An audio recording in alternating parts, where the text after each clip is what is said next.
Commander Veltar stood on the bridge of his warship, looking at the yellow star ahead. His forearms moved across the control panels as he studied the data. This was the Sol system, home to a new species called humans. The Galactic Council wanted to know if these humans were dangerous. Veltar's scales were black like obsidian and reflected the bridge lights. He had led many missions before, but this one felt different. The humans had only been discovered 3 months ago when they sent radio signals into space. Most new species took hundreds of years to develop space travel. These humans had done it much faster.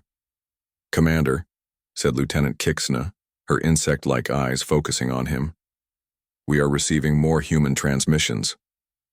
"Put them through the translator," Veltar ordered. The bridge filled with human voices speaking in their strange language. The translator worked quickly, turning their words into something the Vorton crew could understand. "The Arena Championship will be the biggest event of the year," one human voice said. "Warriors from around the world will gather to prove who is the strongest." Veltar's eyes widened. A warrior championship? This was exactly what the Council needed to know about. "These humans organize combat trials," Kixna whispered. "They select their best fighters through battle." Another human voice came through the speakers. "The training has been brutal. These fighters have prepared their entire lives for this moment. Only the strongest will survive." The alien crew looked at each other with concern. These humans spoke of survival and brutal training. What kind of species had they discovered? At Luna Base Station, Dr. Hoonke was working late in his laboratory. He was studying soil samples from Mars when his communication device beeped. Captain Da-Yun's face appeared on the screen. "Hoonke, we are getting strange readings from the edge of our solar system," she said. "Something big is out there." Hoonke put down his tools. "How big?" "Ship-sized. Maybe bigger. The energy signature is unlike anything we have seen before." Hoonke felt his heart beat faster. For years, humans had wondered if they were alone in the universe. Now they might have their answer. "Are they trying to communicate?" he asked. "No signals yet. They seem to be watching us." Back on the Vorthon ship, Veltar was reading reports about human military strength. The humans had weapons that could destroy entire cities. They had machines that could fly faster than sound. Their technology was impressive for such a young species. "Commander, we are intercepting more transmissions about this Arena Championship," said Communications Officer Zekra. "It appears to be happening on their home planet in a place called Sol." "What else do they say about it?" Zekra listened for a moment. "They speak of 2 warriors entering an arena. Only one will leave victorious. The humans call it the ultimate test of skill and strength." Veltar nodded slowly. This Arena Championship was clearly how humans selected their military leaders. In Vorthon society, leaders were chosen through intelligence tests, but these humans used combat trials. "There is more, Commander," Zekra continued. "They mentioned something called training camps, where warriors prepare for battle. The humans describe exercises that sound extreme." On Earth, Taman was busy preparing for the championship. As the combat sports coordinator, he had to make sure everything was perfect. The arena was ready. The fighters had completed their medical checks and tickets were sold out. He was talking to his assistant when his phone rang. It was his friend Da-Un from the Space Force. "Timon, I need to ask you something strange," she said. "Are you planning anything special for the championship? Anything that might send signals into space?" "Just the usual broadcast. Why?" "We think someone might be watching us from space, real aliens." Taemin laughed. "If aliens want to watch our fighters, they picked a good time. Ji-Hoon is in the best shape of his life." Da-Un's voice became serious. "I am not joking. There is a ship at the edge of our solar system. We think they are studying us." Meanwhile, Veltar was forming his plan. If these humans used combat trials to select leaders, then observing their arena championship would show him their military capabilities. He could see how they fought, what weapons they used, and how they organized their warriors. "Prepare the stealth field," he ordered. "We will move closer to their planet." "Sir, are you sure?" asked Kixna. "If they detect us, it could start a war." "They will not detect us. We need to see this arena championship for ourselves." The massive Vorthon ship began moving toward Earth, invisible to human sensors. Veltar studied the planet as they approached. It looked blue and green, covered with water and land, but the initial scans were troubling. "Commander," said Science Officer Thekmol, "the planet's gravity is twice our standard. The atmosphere contains high levels of oxygen. The radiation from their star would be lethal to most Council species." Veltar frowned. How did these humans survive on such a dangerous world? On Earth, Dr. Hunki was working with Captain Dayun to track the alien ship. Their instruments could barely detect it, but something was definitely there. "They are moving closer," Dayun reported. "Whatever they want, they are very interested in Earth." "Maybe they are just curious," Hunki suggested. "If we found aliens, we would want to study them too. Or maybe they are deciding if we are a threat." As the alien ship moved closer to Earth, both species were preparing for something neither truly understood. The humans continued planning their championship, excited to see their best fighters compete. The aliens prepared to observe what they believed was a military trial that would reveal the true nature of humanity. Neither group realized how much this simple misunderstanding would change both their civilizations forever. The Arena Championship was just days away, and the galaxy was about to learn what humans called entertainment. Science Officer Thekmol stared at his screens in horror. The data from the human planet made no sense. Every reading told him the same impossible story. These humans lived on a world that should kill them. "Commander Veltar, you need to see this," Thekmol called out, his voice shaking. Veltar approached the science station, his forearms crossed behind his back. "What have you found?" "Sir, this planet Earth registers as a Class 13 death world. The most dangerous classification we have." Thekmol's claws clicked nervously on his console. "The gravity is 2.3 times galactic standard. Most of our bones would break just from standing up." Veltar studied the numbers. In Vorthon space, planets with gravity this strong were used as punishment colonies. No one lived there by choice. "That is not the worst part," Thekmol continued. "Their atmosphere is 21% oxygen. That gas is so reactive it would burn through our lung filters in minutes. And look at this radiation data." The screen showed energy levels from Earth's sun. Veltar had seen similar readings from solar weapons designed to sterilize planets. "How are they not dead?" Veltar whispered. On Earth, environmental scientist Wu Jin was hiking through the mountains of Korea with his research team. They were studying climate change effects on the local ecosystem. The trail was steep and rocky, but Wu Jin enjoyed the challenge. His communication device buzzed. It was his colleague from Luna Base. "Wu Jin, we need your environmental data for the Space Defense Project," Dr. Hunki said through the speaker. "Which data do you need?" Wu Jin asked, stopping to catch his breath at 2,000 meters above sea level. "Everything about Earth's surface, conditions, temperature ranges, atmospheric pressure, radiation levels, gravity effects on human biology. That is basic information. Are you writing a textbook?" "Something like that." Wu Jin did not know that his data was being intercepted by alien sensors. Every measurement he took added to the Vorthon's growing fear of humanity. Back on the alien ship, Lieutenant Kixna was reviewing the intercepted data. "Commander, the humans are actively studying their own planet's hostile conditions. They send teams into the most dangerous areas." "Show me," Veltar ordered. The main screen displayed human activities around the globe. In one location, humans were climbing vertical rock faces with only ropes for safety. In another, they dove deep into the ocean where pressure would crush most alien bodies. Some humans even jumped from flying machines with fabric wings. "These are training exercises," Kixna said. "They prepare their bodies for extreme conditions." Veltar watched a human female named So Young as she climbed a frozen waterfall. Ice covered the rock, making it slippery and dangerous. One wrong move would send her falling to her death. But she climbed with skill and confidence. "Look at her technique," Veltar murmured. "She moves like a predator, using minimal energy for maximum effect."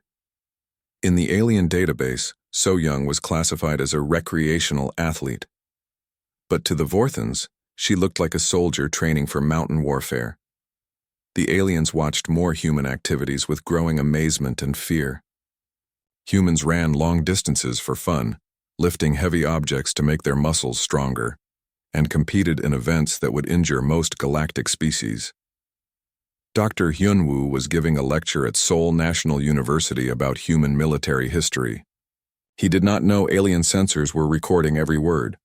Throughout history, humans have adapted to fight in every environment, he told his students. We learned to battle in deserts, jungles, mountains, and frozen lands. We developed weapons and tactics for every situation. The Vorthon translation systems worked overtime to understand Hyunwoo's words. To them, he was describing a species that had conquered their own planet through superior warfare. Human warriors have fought with swords, spears, guns, and bombs, Hyunwoo continued. But the greatest weapon has always been human determination. We never give up. Science Officer Thekmol was taking notes frantically. Commander, this species has a documented history of planet-wide warfare. They have fought each other for thousands of years and became stronger because of it. What do you mean? Veltar asked. Natural selection through combat. The weak died. The strong survived and had children. They have been breeding warriors for millennia. The concept terrified the Vorthon crew. Most council species had evolved on peaceful worlds where cooperation was more important than conflict, but humans had evolved on a world that tried to kill them every day. Woojin reached the mountain peak and set up his equipment to measure solar radiation. The readings were normal for Earth, but the aliens watching saw something else. Humans worked under radiation levels that would require protective suits in most of the galaxy. They do not even wear protection, whispered Thekmol. Their skin must be naturally resistant to stellar radiation. So Young finished her ice climbing and rappelled down the cliff face. For her, it was a fun afternoon activity. For the watching aliens, it was proof that humans trained in environments that would kill other species.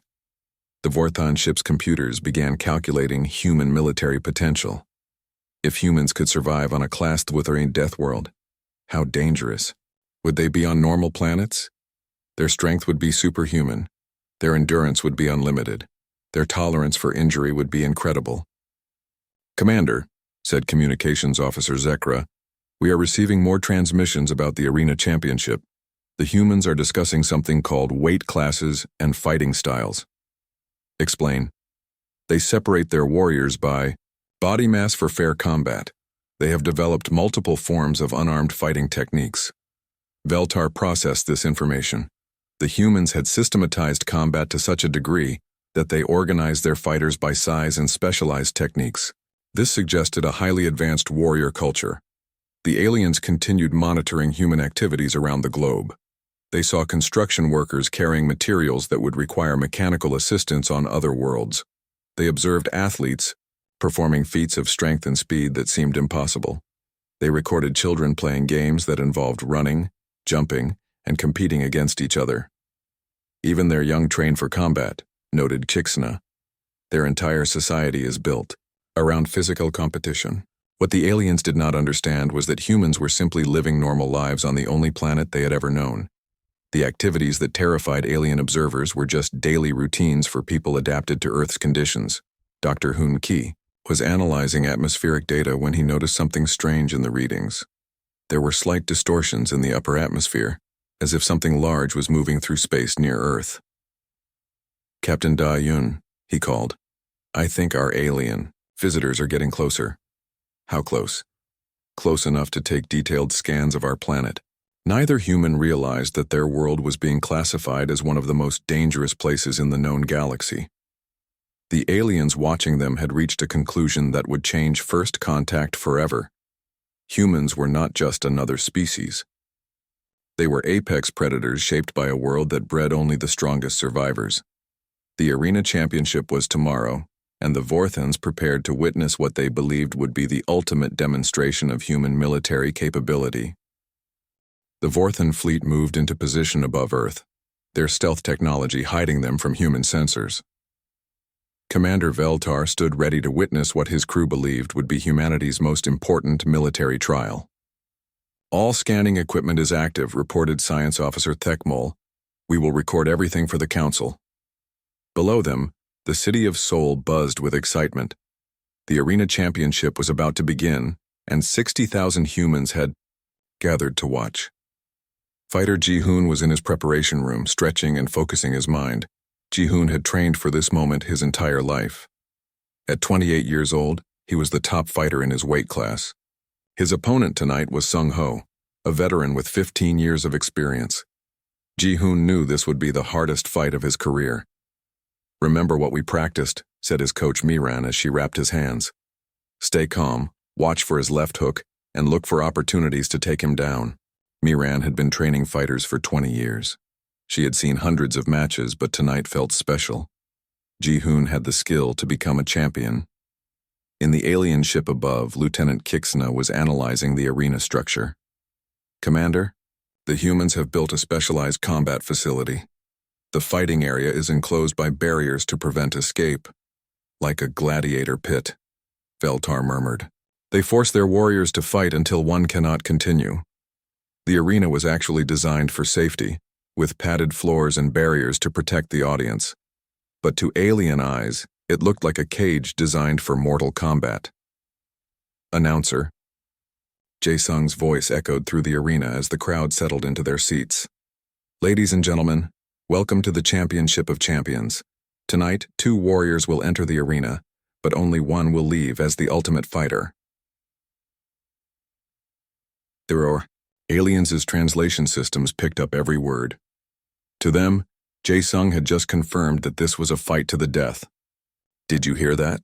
whispered Communications Officer Zekra. "Only one will leave. The other dies." Fighter Sung-ho was warming up in his preparation room. At 35, he was older than most fighters, but his experience made him dangerous. He had won 23 fights and lost only 3. Tonight, he faced his biggest challenge. "Your reach advantage will be important," his trainer told him. "Keep Ji-hoon at distance and use your size." Sung-ho nodded, but he knew Ji-hoon was faster and younger. This fight would test everything he had learned.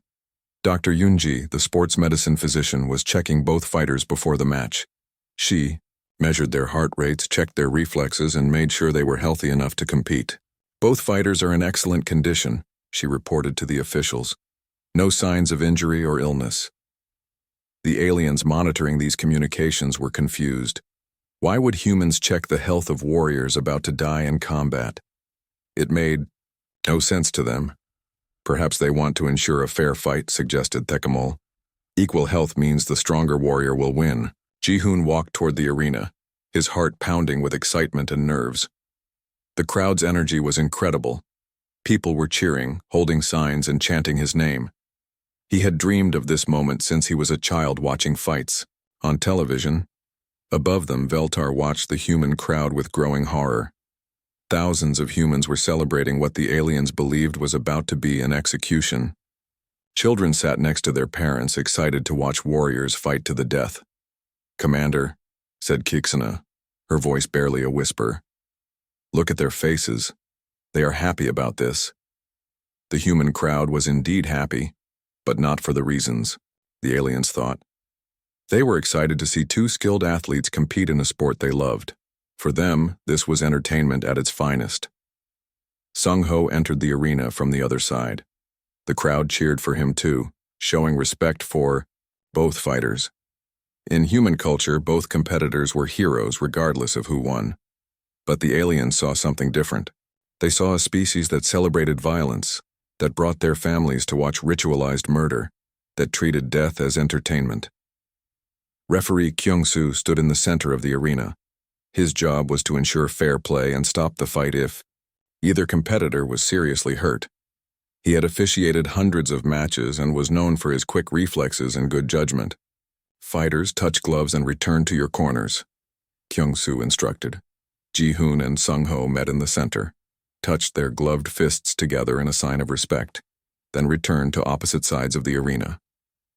This traditional gesture showed mutual respect between competitors. The aliens completely misunderstood this moment. "They are performing a pre-combat ritual," Veltar observed, "perhaps honoring their gods before battle." "Fight!" Kyung-soo shouted, and the championship began. The 2 fighters moved toward each other carefully. Sung-ho threw the first punch, a quick jab that Ji-hoon dodged. Ji-hoon responded with a low kick that Sung-ho blocked with his shin. "Look at their technique," breathed Thekmol. "Every movement is precise and deadly." What the aliens saw as deadly combat technique was actually the result of years of training in a sport, with strict rules and safety regulations. Both fighters knew dozens of ways to hurt each other, but their goal was to win within the rules, not to cause permanent injury. Ji-hoon shot in for a takedown, grabbing Sung-ho around the waist and driving him toward the ground. Sung-ho sprawled his legs back to defend, then threw a knee toward Ji-hoon's head. The aliens watched in shock as humans performed moves that would cripple most galactic species. Ji-hoon's takedown attempt would have broken Vorthon's spines. Sung-ho's knee strike would have shattered Kixarian skull plates. "How are they still fighting?" asked Zekra. "Those attacks should be lethal." The first round continued with both fighters trading strikes and grappling for position. Ji-hoon landed several clean punches to Sung-ho's body. Sung-ho caught Ji-hoon with a hard right hand that snapped his head back. To human observers, it was an exciting and competitive first round. To the aliens, it was a display of superhuman durability and pain tolerance. When the round ended, both fighters returned to their corners where their coaches gave them water and advice. Dr. Yoonji checked them for injuries. "This is madness," Veltar said quietly. They paused the deathmatch to tend their wounds, then continue fighting. The aliens could not understand that this was a sport with rounds, rules, and medical supervision. They saw only what looked like ritualized combat between beings tough enough to survive on a death world. As the second round began, Veltar realized his mission had changed. This was not just about evaluating human military capability. This was about understanding a species so alien that they turned warfare into entertainment and made their children watch it for fun. The fight was about to show them something even more terrifying. What happened when one human successfully defeated another in what the aliens believed was mortal combat? The second round exploded into action as both fighters came out aggressive. Ji-hoon landed a perfect combination of punches that rocked Sung-ho backward. The crowd erupted in cheers that could be heard for miles around the arena. Commander Veltar watched the human audience with growing terror. 60,000 beings were screaming with joy as they watched what he believed was ritualized murder. Children jumped up and down with excitement. Adults hugged each other and cheered louder. "Commander," whispered Lieutenant Kixna, "look at the small humans. They are celebrating the violence." In the third row, 12-year-old Nayun was explaining fight techniques to her younger brother. "See how Ji-hoon moved his head? That is called slipping a punch. And watch how he steps to the side. That gives him a better angle to counterattack." Her father, Dong-hyun, smiled proudly at his daughter's knowledge. He had been bringing her to fights since she was 8 years old. She understood the sport better than many adults. "Which fighter do you think will win?" Dong-hyun asked. "Ji-hoon is faster, but Sung-ho has more experience," Nayun replied thoughtfully. "If Ji-hoon can avoid the big punches, he should win on points." The aliens listening to this conversation were horrified. A human child was analyzing combat techniques and predicting who would die. What kind of species raised their young to understand warfare so intimately? "Their children are being trained as military strategists," Science Officer Thekmol reported to Veltar. "They study combat from an early age." In the arena, Sung-ho caught Ji-hoon with a hard uppercut that lifted him off his feet. Ji-hoon stumbled backward but stayed standing. The crowd gasped at the power of the blow. "That would have killed me," whispered Communications Officer Zekra, watching Ji-hoon shake his head and continue fighting. Dr. Yoonji watched carefully from ringside, ready to stop the fight if either competitor was seriously injured. She had medical equipment standing by and could reach the fighters in seconds if needed.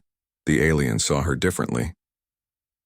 "There is a human medical specialist observing the death trial," Thekmol noted.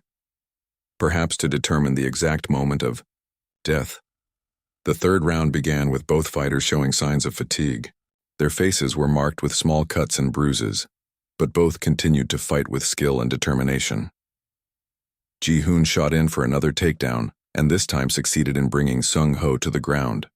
He moved quickly to side control, then began working for a rear naked choke. "No, no, no." screamed the crowd as Sung-Ho defended desperately. The aliens watched in shock as 60,000 humans cheered for one fighter to strangle another.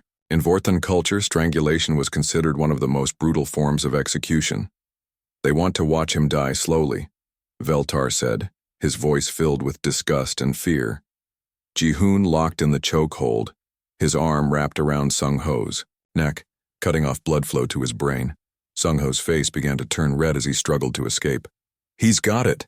He's got the choke!" shouted Na-eun, jumping up and down with excitement. The aliens could not believe what they were seeing. A child was celebrating as one human slowly killed another through strangulation. This species was beyond their understanding. Sung-Ho's struggles became weaker. His vision started to blur as the choke tightened. He had perhaps 10 seconds before losing consciousness. Then he tapped his hand against Ji-hoon's arm 3 times. Immediately, Ji-hoon released the hold and backed away. Sung-Ho gasped for air, alive and conscious. Referee Kyung-soo stepped between them and raised Ji-hoon's hand in victory. The aliens stared in complete confusion. "What happened?" asked Kixna. "The defeated warrior is still alive." "I do not understand," Veltar replied. The victor had him, the death was certain. On the arena floor, something even more shocking happened. Ji-hoon helped Sung-Ho to his feet. The 2 fighters embraced, showing respect for each other's skill and effort. "Good fight, brother," Sung-Ho said, patting Ji-hoon on the back. "You earned this victory." "You pushed me to my limits," Ji-hoon replied. "Thank you for the honor of fighting you." The crowd cheered even louder, showing appreciation for both competitors. In human culture, both fighters were heroes regardless of the outcome. The aliens watched this scene with growing bewilderment. The defeated warrior was not dead. The victor helped his opponent stand. They spoke words of respect to each other. "This makes no sense," Tekmal muttered. "If this is not a death trial, what is it?" Interviewer Ye Jin entered the arena with a microphone to speak with the new champion. "Ji-hoon, how does it feel to win the championship?" "It feels amazing," Ji-hoon replied, still breathing hard. "I have worked my whole life for this moment. Sung-Ho is an incredible fighter, and I am honored to have competed against him." "What was going through your mind when you locked in that chokehold?" "I was just trying to secure the submission. When he tapped, I immediately let go. That is the rule. And more importantly, that is respect." The aliens' translation system struggled with concepts like submission, tapped, and respect in this context. Their understanding of the event was completely wrong. Dr. Yunji examined both fighters after the match. Ji-hoon had a small cut above his left eye and some bruising on his ribs. Sung-Ho had similar minor injuries and some soreness in his neck from the choke.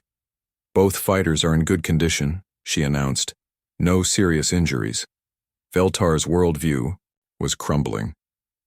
These humans had engaged in what looked like mortal combat, but neither was seriously hurt. They had embraced afterward and spoken with respect. The crowd celebrated both fighters as heroes. "Commander," said Kixna slowly, "I do not think this was a military trial." "Then what was it?" Before anyone could answer, Na-eun's voice carried clearly to their sensors. She was explaining the event to a friend who had missed the fight. "It was incredible. Ji-hoon won by rear naked choke in the 3rd round, but both fighters showed amazing technique. Sung-Ho's boxing was perfect, and Ji-hoon's ground game was flawless. I cannot wait for the next championship." The aliens listened to a 12-year-old human casually discussing techniques that could kill most galactic species. She spoke about it the way Vorthon children discussed their favorite games. They train their young to appreciate combat as art, Veltar realized. This entire species sees warfare as entertainment. As the arena began to empty, families walked home discussing the fight. Children mimicked the techniques they had seen. Adults debated the fighters' strategies and predicted future matches. The Vorthons watched a civilization that had somehow turned the most violent aspects of their nature into structured competition. These humans were not just warriors. They were beings who had weaponized entertainment itself. Commander Veltar knew that everything the Galactic Council believed about warfare, strength, and civilization was about to change. These humans had not just survived on a death world, they had thrived by turning survival into sport. The implications were terrifying and wonderful at the same time. 3 days later, Commander Veltar stood before the Galactic Council in the Great Chamber on Nexus Prime. Representatives from 47 species sat in their designated areas, waiting to hear his report about humanity. Admiral Grixtos, the military commander of the Council, spoke first. "Commander Veltar, what is your assessment of the human threat level?" Veltar looked around the chamber. How could he explain what he had witnessed? How could he make them understand? "Honored Council members," he began, "I must report that humans are unlike any species we have encountered. They are not just dangerous, they are beyond our current understanding of what dangerous means." Murmurs of concern rippled through the chamber. Representative Yixtel from the Peaceful Alliance leaned forward. "Explain, Commander." "Humans live on a Class 2 death world. The gravity alone would crush most of us. The atmosphere would burn our lungs. The radiation would kill us in hours." Veltar paused, letting this sink in. "But humans do not just survive. They play there." Admiral Grixtos frowned. "Play?" "They engage in recreational activities that would be considered extreme military training by our standards. I watched humans climb vertical ice walls for fun. I saw them dive into crushing ocean depths as a hobby. Their children compete in physical contests that would hospitalize our finest soldiers." The chamber fell silent. These claims seemed impossible. "That is not the most disturbing part," Veltar continued. "I observed what I initially believed was their warrior selection trial. 60,000 humans gathered to watch 2 fighters engage in hand-to-hand combat. A gladiator event," said Representative Kulamora. "Many primitive species have such trials." "No." Veltar shook his head. "This was different. The combat techniques I witnessed would be lethal to every species in this chamber. Joint locks that would snap our bones. Strikes that would crush our organs. Chokeholds that would kill us in seconds." Science advisor Nexron spoke up. "Were the combatants wearing protective equipment? Using dampening fields?" "Nothing. No armor, no weapons, no technological assistance. Just their natural bodies." Veltar's voice grew quieter. "And their children watched. 12-year-old humans analyzed combat techniques with the expertise of our military strategists." The council members looked at each other with growing alarm. "Commander," Admiral Grixtos said slowly, "are you telling us that human children study warfare?" "They do not call it warfare. They call it entertainment." Before the council could respond, the chamber doors opened. A human delegation had arrived. For first contact protocols, Ambassador Curie entered with her team, unaware of the fear her species had already created. "Honored council members," Curie said with a respectful bow, "I am Ambassador Curie of Earth. We are grateful for this opportunity to meet our galactic neighbors." The council stared at her in silence. She looked so normal, so peaceful. It was hard to believe this small being represented a species of apex predators. "Ambassador," Admiral Grixtos said carefully, "we have been learning about your people. Commander Veltar observed one of your competitions." Curie smiled. "Ah, you must mean the Arena Championship. That was an exciting match. Jihoon's victory was well-deserved." The casual way she spoke about what the aliens considered mortal combat sent chills through the chamber. "Ambassador," said Representative Yixtel, "is it true that your people gather in large numbers to watch fighters engage in hand-to-hand combat?" "Of course. Mixed martial arts is very popular on Earth. We have hundreds of combat sports: boxing, wrestling, judo, karate, Brazilian jiu-jitsu." Curie listed them enthusiastically. The council members paled at the mention of hundreds of combat sports. Scientist Jin Wu, part of the human delegation, stepped forward. "If I may explain, council members, combat sports are an important part of human culture. They teach us discipline, respect, and physical fitness. They help us channel competitive instincts in positive ways." "Positive ways?" squeaked Representative Kulamora. "Yes," Jin Wu continued. "Instead of fighting wars, we compete in sports. Instead of settling disputes with violence, we settle them. In courts, we have taken our natural competitive nature and used it to build civilization. Cultural attaché Young-Soo added, what you might call aggression, we call drive. What you might call violence, we call competition. Our entire society is built on turning conflict into progress. Admiral Grixtos was trying to process this information. You mean to say that your species has domesticated warfare? In a way, yes, Ambassador Curie replied. We compete instead of fight. We play instead of war. Our children learn these values from birth. The council sat in stunned silence. They had prepared for first contact with warriors, conquerors, or peaceful traders. They had not prepared for a species that had turned warfare into art. Ambassador, Veltar said from his position, I witnessed techniques in your arena championship. That would be fatal to most species here. How do your people survive such combat? Curie looked confused for a moment. Then understanding dawned. Oh, you thought they were trying to hurt each other. No. These are skilled athletes with years of training. They know exactly how to compete safely. There are rules, referees, medical staff. The goal is to win, not to injure. But the choke, hold, Veltar began. A submission technique, Jinwoo explained. When a fighter taps out, the hold is immediately released. It is about demonstrating superior technique, not causing harm. Representative Nexeron leaned forward. Your entire species understands these submission techniques? Many do, Young-Soo replied. Combat sports are taught in schools, practiced in gyms, broadcast on television. It is part of our culture. The implications hit the council like a physical blow. Humans had not just survived on a death world. They had created a civilization where every citizen was potentially a trained fighter, where children learned combat, techniques as naturally as other species learned mathematics. Ambassador, Admiral Grixtos said, his voice barely steady. What other recreational activities do humans enjoy? Curie brightened. Oh, so many. We have team sports like football and basketball, individual sports like tennis and golf, extreme sports like rock climbing and skydiving, racing sports with vehicles and... She paused, seeing the terrified faces around her. Is something wrong? The council realized they were not dealing with a military threat. They were dealing with something far more terrifying.